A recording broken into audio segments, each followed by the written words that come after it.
Entonces, a llevar nuestro estudio. Vamos a abrir nuestra presentación.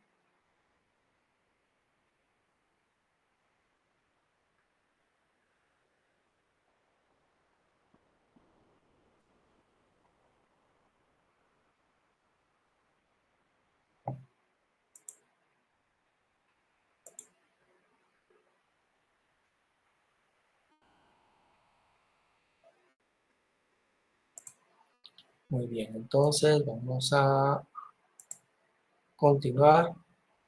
Vamos a poner esto así. Ok.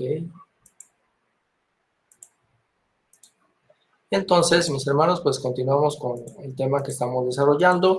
Vamos a hacer el resumen que se hizo el día domingo para que quede ahora grabado aquí también en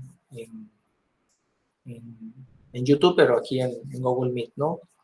Que se escucha un poquito, bueno, para reforzar lo que comentamos el domingo. Entonces, aquí estamos comenzando con nuestra cuadrícula que presenté el día domingo, donde aquí hago como este resumen de la idea que explica por qué nos encontramos aquí, una de las razones.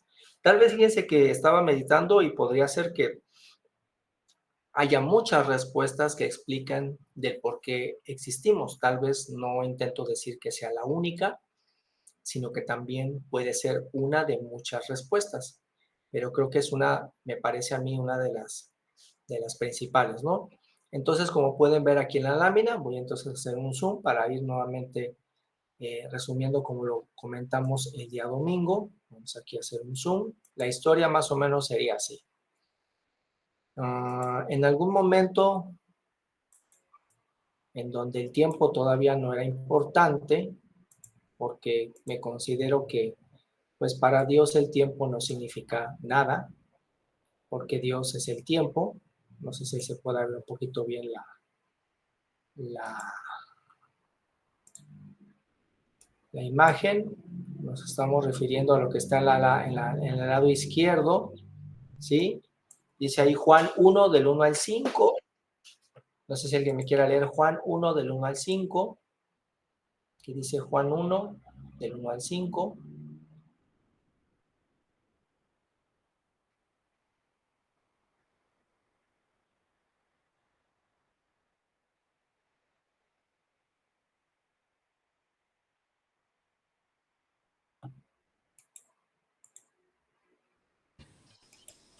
En el principio ya existía la palabra, y aquel que es la palabra estaba con Dios y era Dios. Él estaba en el principio con Dios. Por medio de él, Dios hizo todas las cosas. Nada de lo que existe fue hecho sin él. En él estaba la vida, y la vida era la luz de la humanidad. Esta luz brilla en las tinieblas, y las tinieblas no han podido apagarla. Gracias. Muy bien. Entonces aquí, mis hermanos, nos cuenta el apóstol que en algún momento, ¿sí? En algún momento del principio de todo, yo tengo esta idea de que no es que haya el tiempo ahí, yo no puedo definir el tiempo ahí porque tal vez para ellos dos el tiempo no exista, pero bueno, ahí como bien dice el apóstol Juan, que en el principio la palabra, que en este caso sabemos que representa a quien hoy también nosotros llamamos Jesucristo, pero que él ahí en ese momento es el primogénito de la creación, y junto con el Padre le concede que sea creador, porque si se dan cuenta, ahí lo está diciendo Juan, ¿sí? Como bien dice, yo también aquí lo voy a poner para poderlo leer. Voy a acceder rápidamente. Sí, dice, en el principio era el verbo y el verbo era con Dios y el verbo era Dios. Este era el principio con Dios y todas las cosas por él fueron hechas. Entonces aquí creo que Juan es muy claro en decirnos esa característica muy poderosa de nuestro Señor Jesucristo. Fíjense, vuelvo a insistir como dice, este era el principio con Dios. Todas las cosas por él, o sea, por el verbo, fueron hechas. Y sin él, es decir, sin el verbo, nada de lo que ha sido hecho fue hecho. En él estaba la vida, ¿sí? Dice, en él estaba la vida y la vida era la luz de los hombres, porque así le place al Padre, ¿sí? Y luego, como dice, la luz en las tinieblas resplandece. Y nosotros sabemos que nos estamos refiriendo a que la luz representa el conocimiento, representa la verdad, representa la sabiduría, y las tinieblas representa el engaño, la mentira, la discordia, la ira, la envidia, el enojo, ¿sí? Entonces ahí nos deja muy claro el apóstol que si hubo una, una oposición, ¿sí? Hubo una oposición a la luz, que es la que nos narra en Ezequiel, ¿verdad? No pudo contra la luz, ¿sí? Hubo una oposición. Las tinieblas, dice ahí, no la comprendieron. Las tinieblas no prevalecieron contra ella, ¿sí? Entonces, en algún punto hubo una oposición a la luz, una oposición a nuestro Señor Jesucristo, ¿sí? Y entonces, ¿qué es lo que decide nuestro Padre Celestial? Nuestro Padre Celestial decide, por lo tanto, enfrentarlo con un plan que es muy peculiar, un plan en el cual interviene un nuevo ser que no existe antes, llamado ser humano, ¿sí? La humanidad. Y cuando genera un mundo nuevo, un mundo que pues es nuevo para la vista de estos seres que existían, llamémosle los seres celestiales, ¿verdad? Un mundo que pues era desconocido para todos, ¿no? Entonces, al existir este mundo, pone al hombre, a esta humanidad, pero también pone los árboles. En este planeta pone un huerto y en ese huerto pone estos árboles, que uno que representa las frutas que se pueden comer, otro que representa el árbol de la vida y otro que es el árbol de la ciencia, del bien y del mal, y los pone al acceso de la humanidad. O sea, la humanidad los puede acceder a ellos, no hay ninguna barrera que los pueda acceder, ¿sí?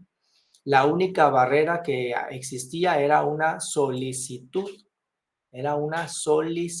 una orden que el Padre le había dado el Padre se manifestó al hombre, se manifestó a Adán, y pues por lo que nos dice el Génesis, habló con él y le dijo que de todo árbol podía comer.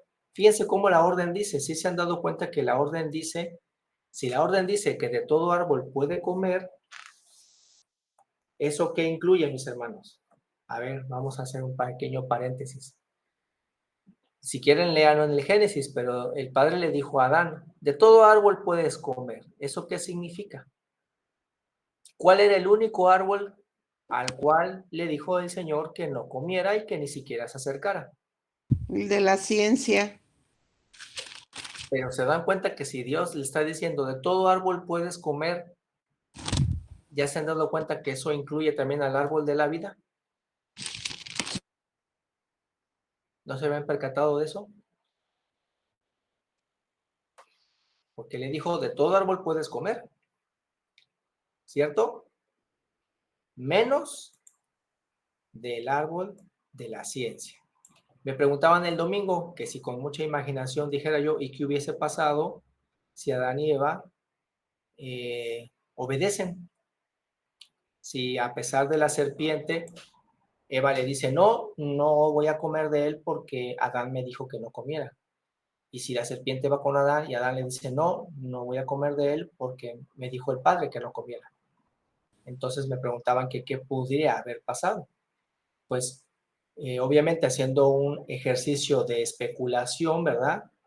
Pues si nos referimos a la orden que dijo Dios, de todo árbol puedes comer, de todo árbol puedes comer. Eso incluye al árbol de la vida. Porque los querubines se pusieron ¿cuándo? Cuando los expulsó. Exactamente, después de no haberse mantenido fieles a la orden. O sea, esa fue una prueba, una orden, ¿no? Se le dio una orden. Y de hecho, si ustedes analizan, podríamos pensar que Adán llevó varias pruebas que fue pasando primero exitosamente. ¿Cuál creen que podría ser la primera prueba de Adán que pasó de manera exitosa?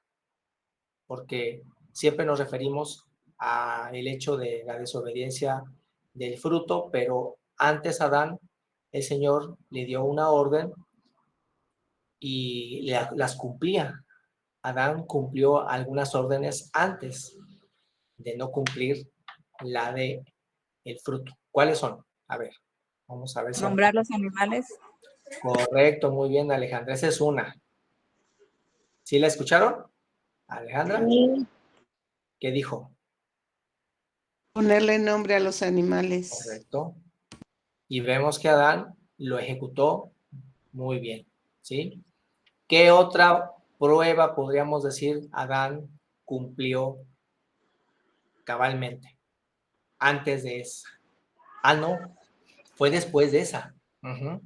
Después de ponerle nombre a los animales.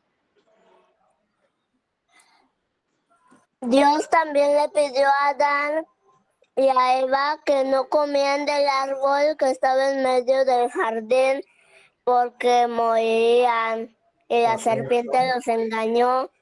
Correcto, muy bien, nada más que ahí fallaron, pero antes de esa orden hubo otra orden que Adán hizo bien.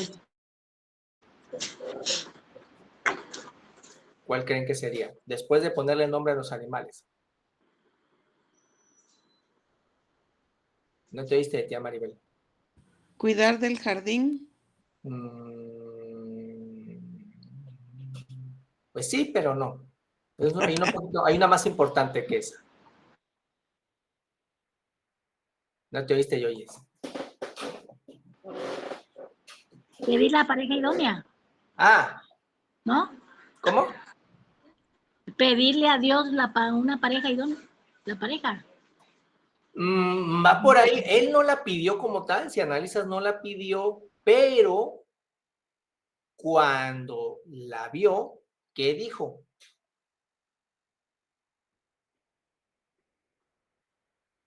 Cuando vio a Adán a Eva, ¿qué dijo?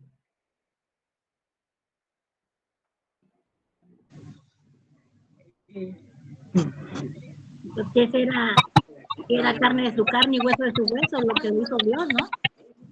O sea que podemos decir que él la recibió con... ¿Cómo la recibió? Con gusto, con alegría. Exacto. Entonces yo ahí, no sé ustedes qué opinan, mis hermanos, pero yo ahí veo dos pruebas que él iba pasando. No sé si coincidan conmigo. O sea, vean cómo poco a poco el Señor llevaba a la humanidad de la mano, que la humanidad fuera tomando sus decisiones, ¿no?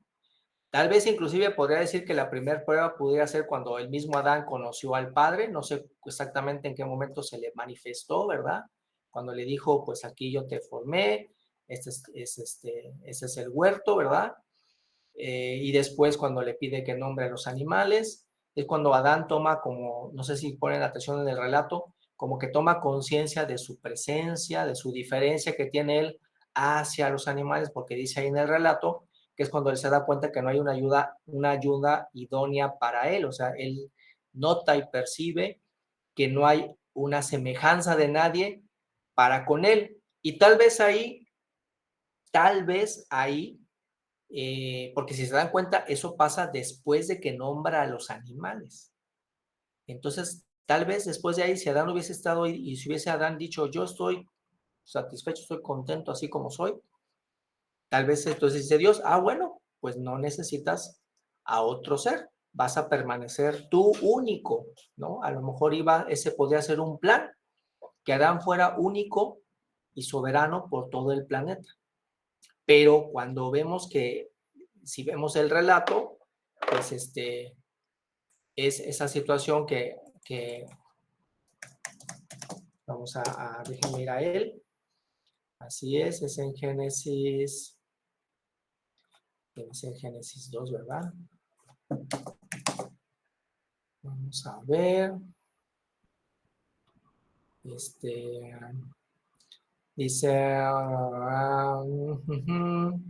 y se puso ahí al hombre, Tomó fue Dios al hombre y lo puso en el Edén para que lo labrara y lo guardase. Bueno, ese podría ser la primera orden, como dijo nuestra hermana Maribel, la primera orden que le dio, lo labrara y lo guardase.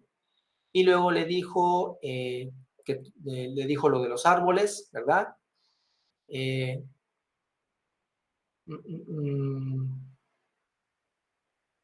Dice, Jehová Dios de toda, le dijo que le diera, dice, trajo a Adán para que viese cómo las había de llamar, y todo lo que Adán llamó a los animales vivientes, ese es su nombre.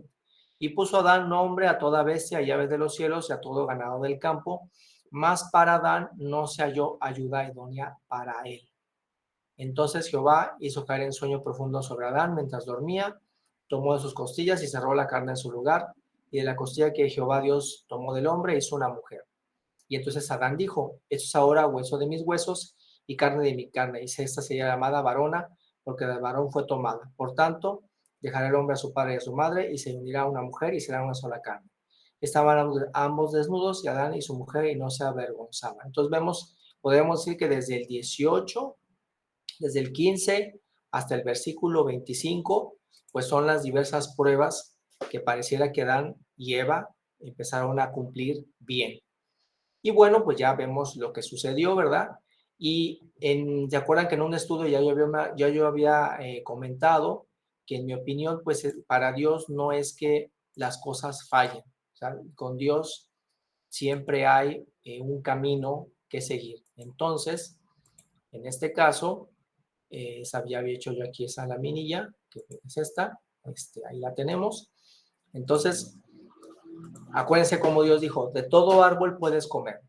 Entonces significa ahí, yo hago aquí esta interpretación, que si en esa prueba de la serpiente hubieran contestado no, no comemos porque reconocemos la petición que se nos hizo, pues ahí estaba el árbol de la vida, podíamos acceder a él. Si comimos, ¿sí? El hombre no desobedeció y se hace un camino, digamos que un poquito más largo, pero de todos modos, a través de la descendencia de Eva viene el Mesías, y a través del Mesías se puede llegar nuevamente al árbol de la vida, ¿sí? Entonces, por ahí yo veo que en la humanidad hay cualquiera de los dos caminos, llevamos al árbol de la vida.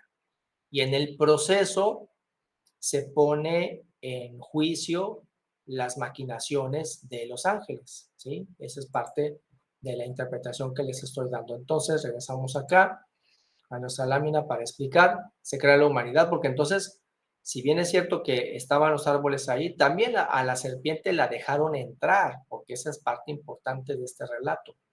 ¿Por qué a la serpiente la dejaron entrar? Porque le pudieron haber tapado el paso a la serpiente, pero la dejaron pasar. A ver, entonces voy a hacer esta pregunta, tomando en cuenta lo que he explicado.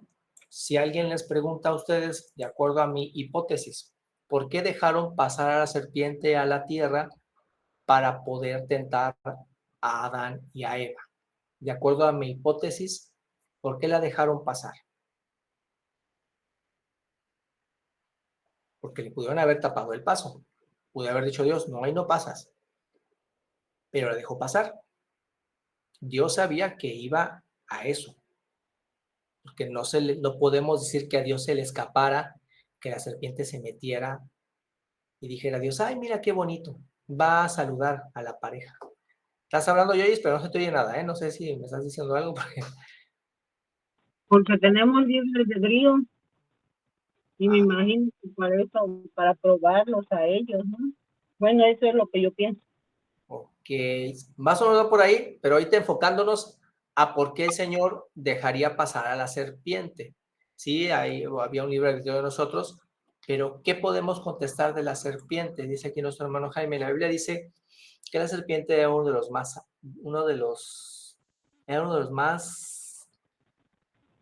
creo que te faltó el astutos. La Biblia dice que la serpiente era uno de los más de los animales. Creo que te faltó el astutos, pero ¿qué quieres decir eso, no? Era uno de los más astutos, había astucia. Pero ¿qué con la serpiente? Porque Dios dice, a ver, yo sé que va a meterse, yo sé qué intenciones lleva, yo sé que va a hablar con la pareja, ¿verdad? Y en mi opinión, mis hermanos, la respuesta la veo en la sentencia que le dice precisamente a la serpiente Dios, ¿sí? Vamos a leerla rápidamente. Alguien que me la quiera leer, vamos a leer.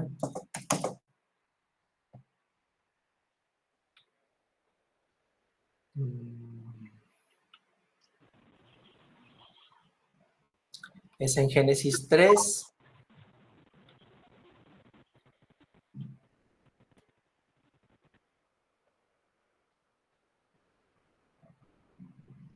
El 14. ¿Qué dice Génesis 3, 14? Y Jehová Dios dijo a la serpiente, por cuanto esto hiciste, maldita serás entre todas las bestias y entre todos los animales del campo. Sobre tu pecho andarás y polvo comerás todos los días de tu vida. el 15. Y pondré enemistad entre ti y la mujer, entre tu simiente y la simiente de suya. Esta te herirá en la cabeza y tú le herirás en el calcañar. Gracias. Ahí, mis hermanos, en mi opinión, mis hermanos, si ponemos atención a la sentencia que le da Dios a la serpiente, vean cómo, fíjense, pongan atención, antes de que la serpiente hable con la pareja y como resultado la pareja tomó su decisión, no son obligados, ¿sí? Nos queda claro que la serpiente no los obligó, dio una opinión la serpiente y la pareja con su total libertad tomó su propia decisión, no fueron obligados. Pero sí es un hecho de que la serpiente dio la opinión y fue una opinión falsa o una opinión con una verdad a medias, porque dijo que no iban a morir, sino que serían como dioses sabiendo el bien y el mal, pero pues ya éramos dioses nosotros en la condición que teníamos y pues si en algún futuro íbamos a conocer el bien y el mal, pues creo que está muy vinculado con el obedecer la petición que Dios nos hizo. ¿Saben qué me recuerda mucho la prueba de Adán y Eva? A ver ustedes qué opinan. Me recuerda mucho lo que Salomón le pidió a Dios. No sé si encuentran una similitud porque en este momento Adán y Eva son reyes del mundo. ¿Cierto o no cierto? En este momento, Adán y Eva son los reyes del planeta. ¿Sí? Son los únicos que hay. ¿Mande? Sí. Son los únicos que hay. ¿Sí? Son los reyes. Ajá. Son los reyes, son los soberanos. Están en el lugar máximo que puedas estar. Un huerto plantado por Dios, imagínense. Estaban en cualquier casa de vecino. No, ¿verdad? ¿A quién le gustaría estar en un huerto que Dios plantó? Imagínate. Imagínate, un huerto plantado por Dios. O sea, no es cualquier cosa, no son enchiladas suizas. No son enfrijoladas, ¿no? Eran reyes, todo a su disposición, todos los animales, todas las bestias del campo. ¿Qué más podían anhelar? El conocimiento. Bueno, pero ese conocimiento es como lo adquiere Salomón. ¿Qué dice Salomón? Recordemos que a Salomón le dan un reinado. Y cuando el Señor le dice, ¿qué me pides? ¿Qué me pides? ¿Qué fue la sabiduría? Exactamente. Primero Salomón reconoce su falta y dice, Señor, ¿yo quién soy para gobernar? ¿No? Concédeme sabiduría e inteligencia para no dañar a otros. Yo creo que ese sentimiento, no sé, podría ser que es lo que debía de haber nacido en Adán, porque esa era su posición de él como líder hacia su pareja, de reconocer que era ese liderazgo y no de obedecer un comentario que no viene de la sabiduría. Pero entonces, aquí el punto es que la serpiente pues lanza su opinión Y vean cómo aquí dice el Génesis. Es muy interesante que digan cómo dice. Voy a poner enemistad entre ti y la mujer. Vean cómo es a partir de que la serpiente hace su acción y que la pareja desobedece, entonces Dios le dice a la serpiente, voy a poner una enemistad. A partir de ahorita hay una enemistad entre quién.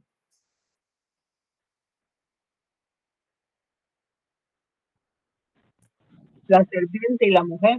Exactamente. Y nosotros sabemos qué representa la mujer. La iglesia. Exactamente. Entonces ahí, bueno, obviamente es la interpretación que estoy haciendo. Entonces, ¿qué se ganó la serpiente? Se ganó una pelea. Y se ganó la pelea aquí en la tierra.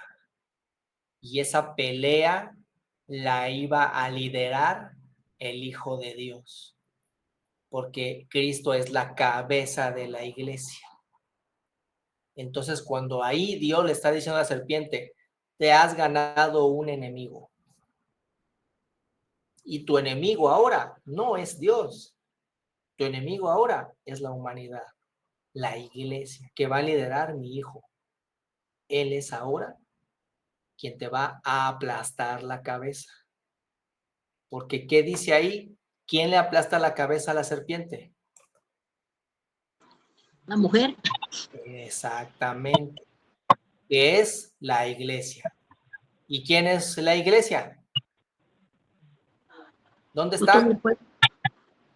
A ver, ¿dónde está? Pues la formamos nosotros, ¿no? Yo, lo formamos tú. Ah, bueno. Isabel. Eso, mero, así me gusta. Papito. Eso. Así es. Por eso dice, no seas vencido de lo malo, mas vence con el bien el mal.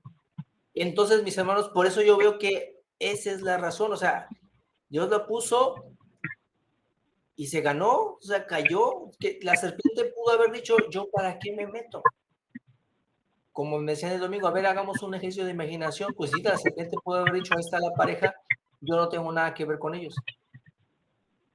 Yo no hablo con ellos. Los dejo ser, los dejo vivir. Yo sigo hablando con Dios y me sigo peleando directamente con el Padre, que tengo ¿no? Pues mi conflicto, y yo no hablo con la pareja. ¿Qué tenía que meterse con la pareja? Entonces, que vean que todo esto se desencadena después de que se conjugan los hechos. Fíjense que es muy importante. Todo sucede cuando se conjugan los hechos. Por eso, ciertamente hay una balanza que a veces como que no, yo siento que a muchas personas como que les hace mucho ruido, que dicen, pues es que si Dios sabía todo, ¿por qué lo deja? Pues yo la respuesta que puedo dar es que sí. No es que, aunque Dios sabe todo, yo veo que Él permite que las cosas cuajen, no sé si decirlo de esa manera, necesitan cuajar, porque si no sería ese conflicto en donde, ¿cómo te pueden condenar de algo que apenas no has hecho? No, creo que todos coincidimos que no tendría lógica y no tendría justificación, ¿no? ¿Cómo me condenas?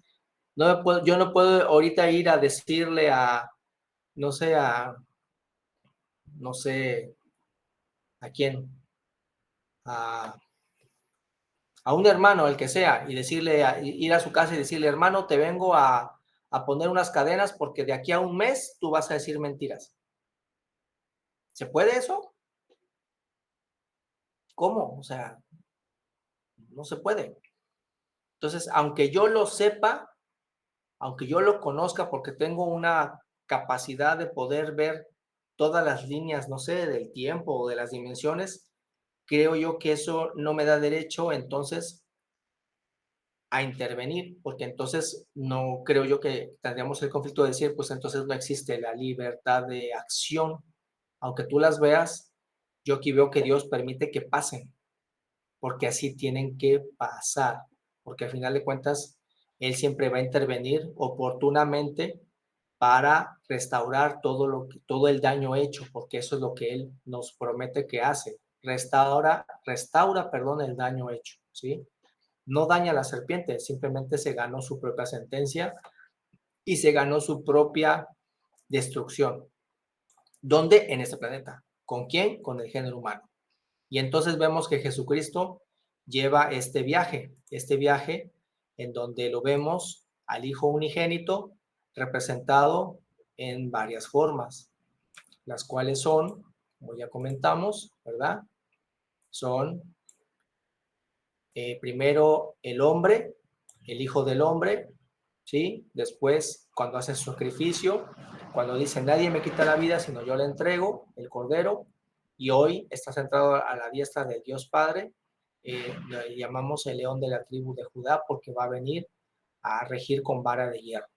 Y comentaba también el domingo que entonces es importante que en este tiempo que está pasando ahorita, se está sucediendo lo de los talentos. Nosotros como género humano debemos de poner a prueba nuestros talentos, debemos de trabajarlos, y también está creciendo junto el trigo y la cizaña. Y es lo que está pasando ahorita. Va a crecer juntas las dos cosas.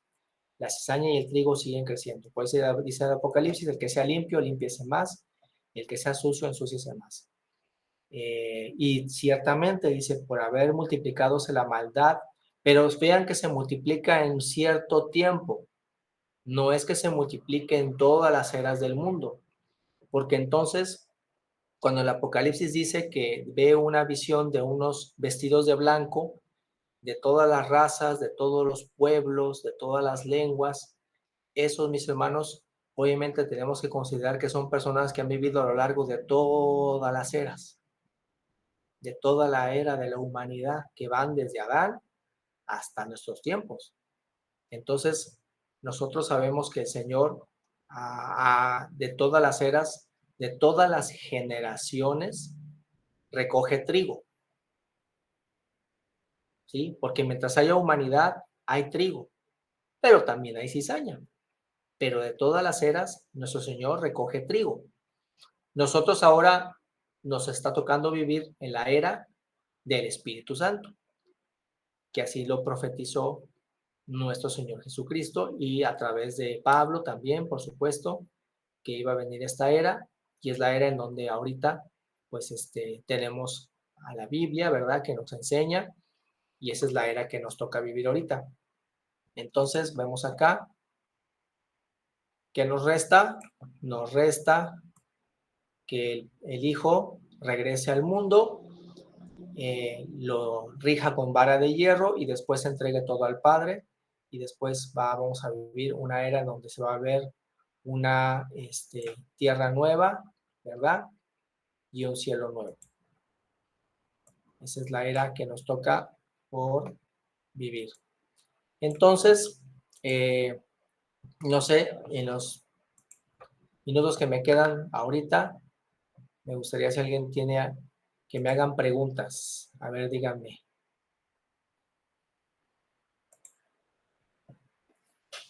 Vamos a nuestra sección de preguntas. ¿Qué preguntas tienen, mis hermanos?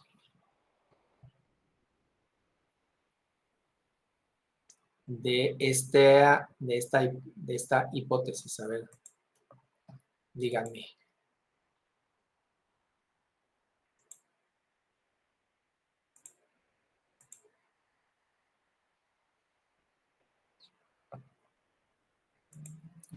Lo que yo he entendido es que el Señor nos puso en este mundo para en parte ser pues los que estemos luchando en contra del enemigo, y el Señor Jesucristo nos dio la prueba que siendo seres humanos podemos vencer la carne. ¿Correcto? Y yo que lo que luchamos, cuando dice no tenemos lucha contra carne y sangre, sino contra principados, contra potestades, ¿qué es lo que se pelea? Mis hermanos, se pelean los argumentos, las ideas, las emociones, los sentimientos. Eso es lo que peleamos. Porque cuando nosotros consideramos, mis hermanos, el origen de los conflictos que vivimos aquí, en nuestro mundo, se originan precisamente en las emociones de las personas, de nosotros. Nosotros somos un conjunto de emociones, pero también de pensamientos, y eso junto provoca nuestras acciones. Recordemos mucho siempre, pues no nada más la narración de Adán y Eva, sino un montón, sino también la narración de Abel y de Caín. Es muy interesante esa narración porque nos explica precisamente el origen de muchas de las situaciones. A ver, nuestra hermana Mercedes, a ver, yo oí su Es que comentario. como se me fue la señal cuando Ajá, estabas diciendo de que la pelea se da aquí en la tierra. sí, correcto. ¿Te refieres a lo que dice el Apocalipsis?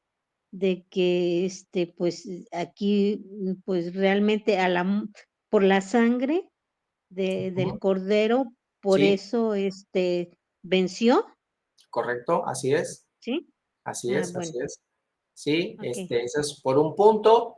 Y por otro lado, cuando leímos, acuérdense que muy al principio de este estudio leímos ese pasaje que dice, siéntate a mi diestra hasta que ponga a tus enemigos por estrado de tus pies. Entonces, es en este momento, ahorita, que es a través de la iglesia, a través de los actos de las personas nobles, que esos argumentos de las huestes espirituales se quedan, digamos, eh, eh, quedan rechazados, quedan como en ridículo, quedan como, así como lo comentamos el domingo de lo que le pasó a Job, ¿sí? Job fue acusado de convenenciero, pero con sus hechos demostró que no era convenenciero, ¿sí? Entonces, esas acciones son las que van demostrando o desnudando, ¿no? Que los argumentos que, que, que esgriman esas huestes espirituales no tienen razón, no tienen justificación, no tienen existencia. Y nosotros mismos lo vamos viviendo porque nosotros mismos aquí en el planeta, con nuestras experiencias, cuando vamos viendo las acciones de nuestro prójimo y de la de nosotros mismos, porque al final de cuentas debemos nosotros ser y procurar las acciones de nosotros vamos haciendo ese análisis. Entonces, es parte de la idea, ¿no? Estaba yo. ¿Alguien más que quiera preguntarme? A ver, dígame. Oye, hermano, Grande, dime.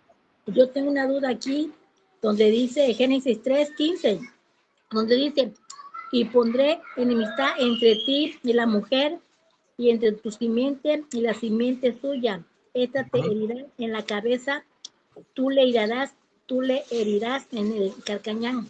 O sea, Sí, sí, yo como mujer, ¿cómo voy a saber que lo estoy, o sea, que le estoy apretando el carcañán? O sea, ¿cómo se le hace? O sea, ¿en qué forma voy a saber que lo estoy o sea, haciéndole eso? ok.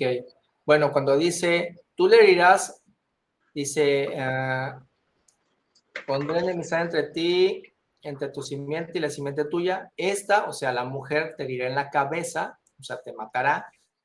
Y tú, o sea, la serpiente, le herirás en el calcañar. Vamos a traducir qué es. Yo creo que sí. El talón, hijo. Es el talón. Sí.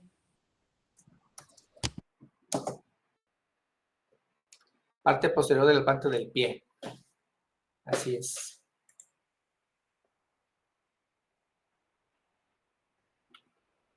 Parte posterior. Sí, es el talón. Entonces, para mí, mi hermana, lo que yo represento es que el mal, obviamente, pues sí molesta.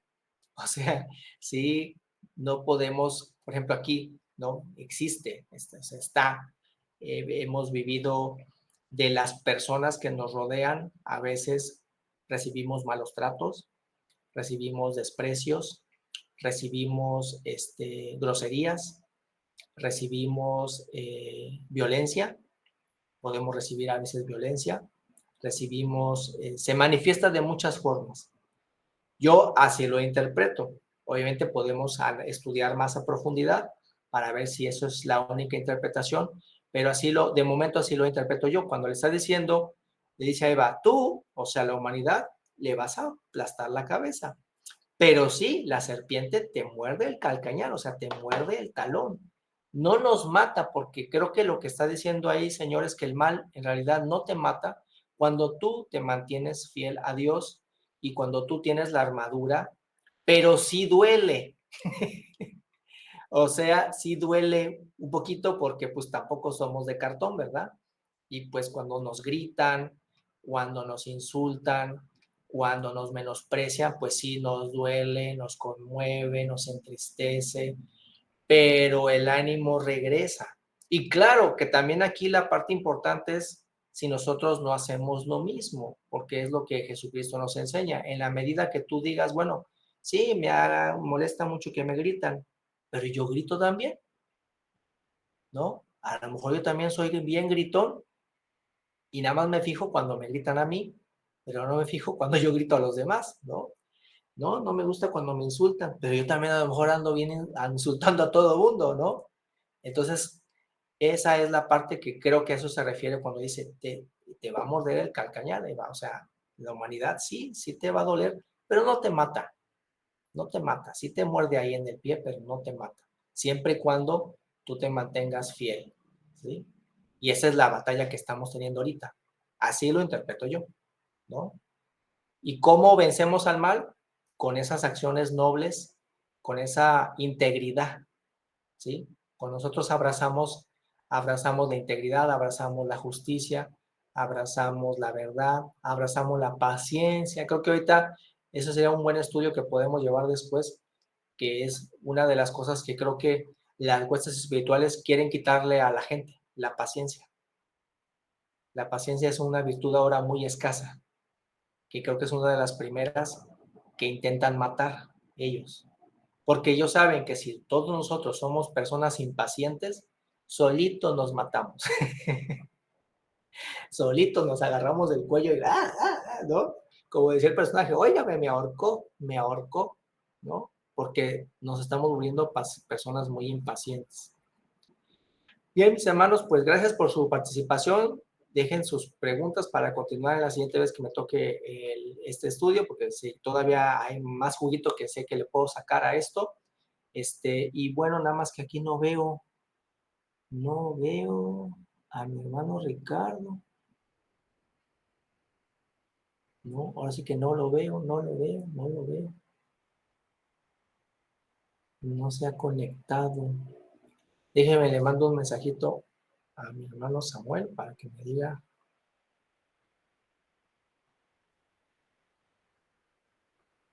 si cierro o lo espero.